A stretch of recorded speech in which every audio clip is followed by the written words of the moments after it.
Hello ladies and gentlemen, and welcome back to Sonic the Hedgehog 2! We are in Royal Ocean Zone now. I'm gonna eat some Cheez-Its.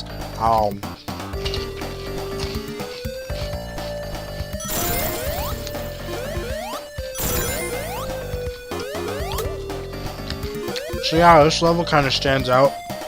Oh, so you can kind of... Oh, never mind. I thought you could do like a... Yeah, sorta. You can sort of do a trick there. Anyway, you got octopuses, octopi, whatever. These are the real reason this level's cool, though, is these little pads here that shoot you up. They actually used something very similar to that in Shovel Knight, which I thought was awesome. In the Explodatorium, which I haven't beaten yet, but it's the level I'm on. Oh, I love that. And the sound is so perfect. It's like very distinctive.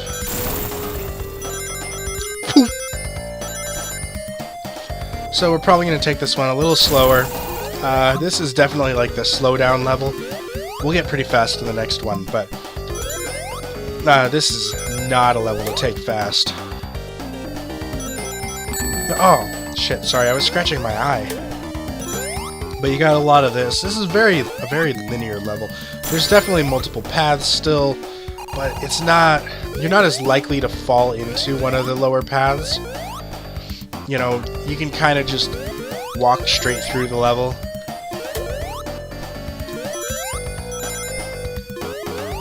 I always imagined that Metropolis Zone was literally like inside the factory in the background. Which honestly, Metropolis Zone seems like a really bad name for what it is. Like, I think what they were going for was that it's sort of named after the movie Metropolis, where you had like big underground factory. Oh no, all my rings! Where you had like a big factory underground, and there's all this advanced technology. That's probably what they were going for with the title. I don't know what freaking 10-year-old kid they thought was watching Metropolis. Even in Japan, like, what the hell kids are, what the hell kind of kids do they have that know what you know what, though? Well, maybe that wasn't made till later. There's an anime called Metropolis, and I think it's based on the same thing. Like, they made a manga based on Metropolis, the silent film. I don't know. Don't quote me on that. I'm not well versed in it. I haven't watched it. It could be named after that, but somehow I doubt that. Like, really, there's no reason to... Oh, you know... Oh, I wanted to try jumping off there and seeing what happened. That might actually be a shortcut to the end of the level. But you know what? I want to show off more of these groovy visuals. Like, this is a well-designed... Like, just from a visual standpoint, this is a well-designed level. They showed me a secret there. God damn, I love the game design in this game.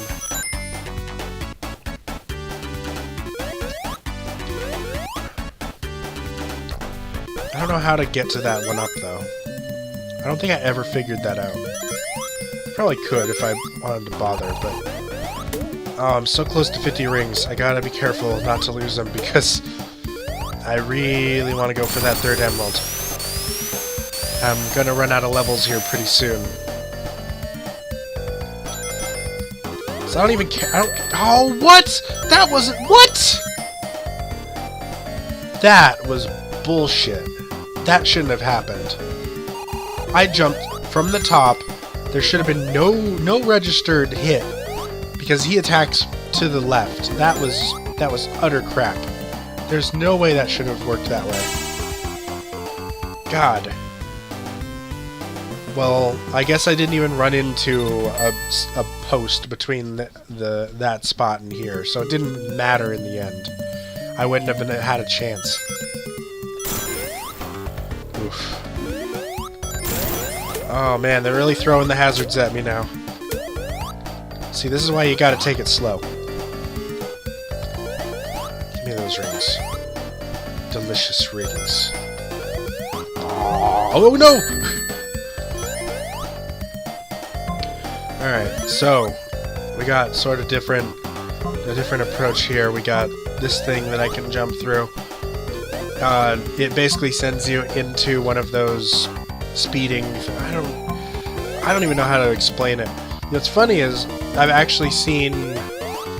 Oh, I can just skip him, bypass him completely. Or can I? Oh, I can! Holy crap. Huh. You know what? I think I'll take this lower path, but... Basically, you jump on them, and they send you up through one of those,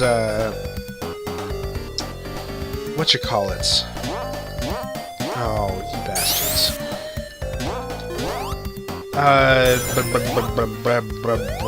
That was a bug. That shouldn't have been happening like that. They're like the weird circle things that shoot you around. I don't know what to call them. There's no term for those. Like in gaming or anything. But they have them in Shantae. They use that exact same trick. It's just, I love seeing all these design elements from Sonic the Hedgehog that wormed their way into... Am I already at the end? No. Yeah? No? Yeah? Oh!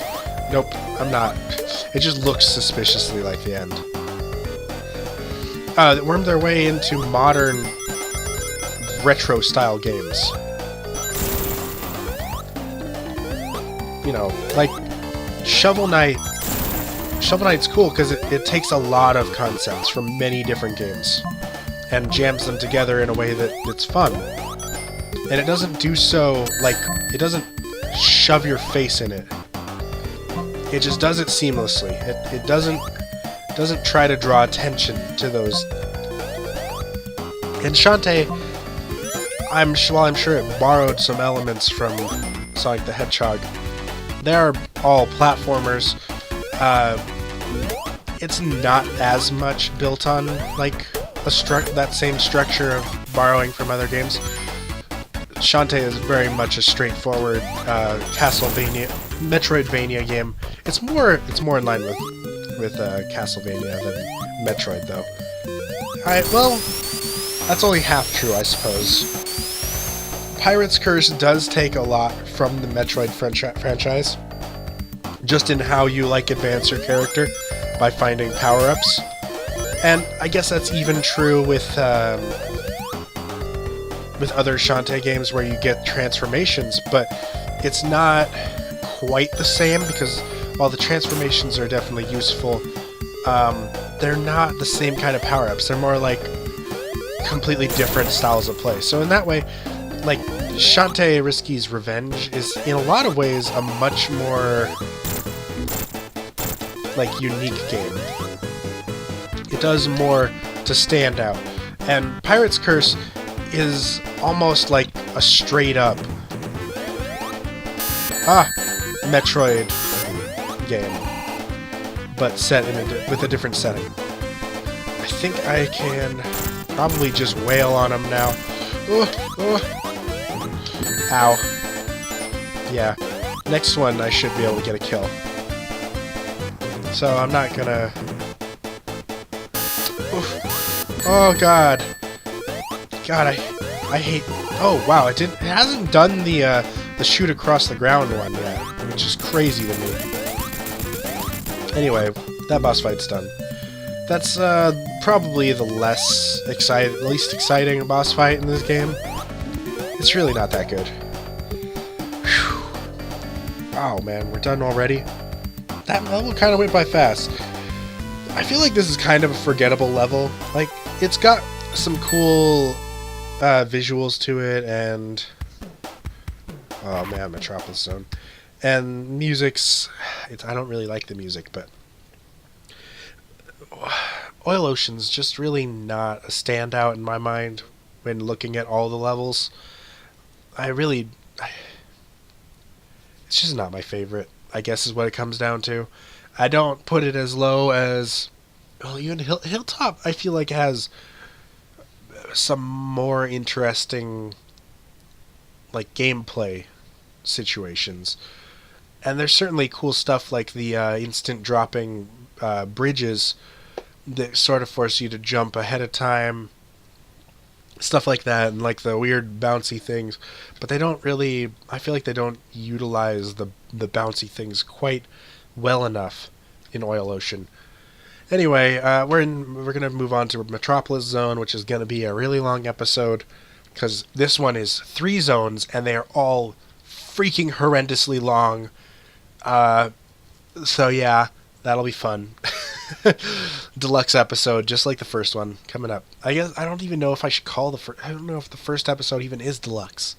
The first episode's freaking probably not even that much over 10 minutes.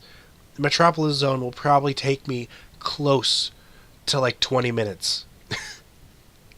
It's that ridiculously huge. Like, this is really like the climactic level, I think, in a lot of ways. This is like, I talked about like the areas that really put all your skills to the test. Metropolis Zone is that. Metropolis Zone is the one that will put me to the test. And then we're going to go into sort of the downhill slide at the end, where it's going to be like Sky Chase Zone, I think it's called, which is not really a level, and then Winged Fortress, which is pretty fun, but it's not really a test of your skills so much. Anyway, we'll get there. So be sure to hit the like button and follow my channel. I'll see you in the next video. I don't have a catchphrase. Goodbye.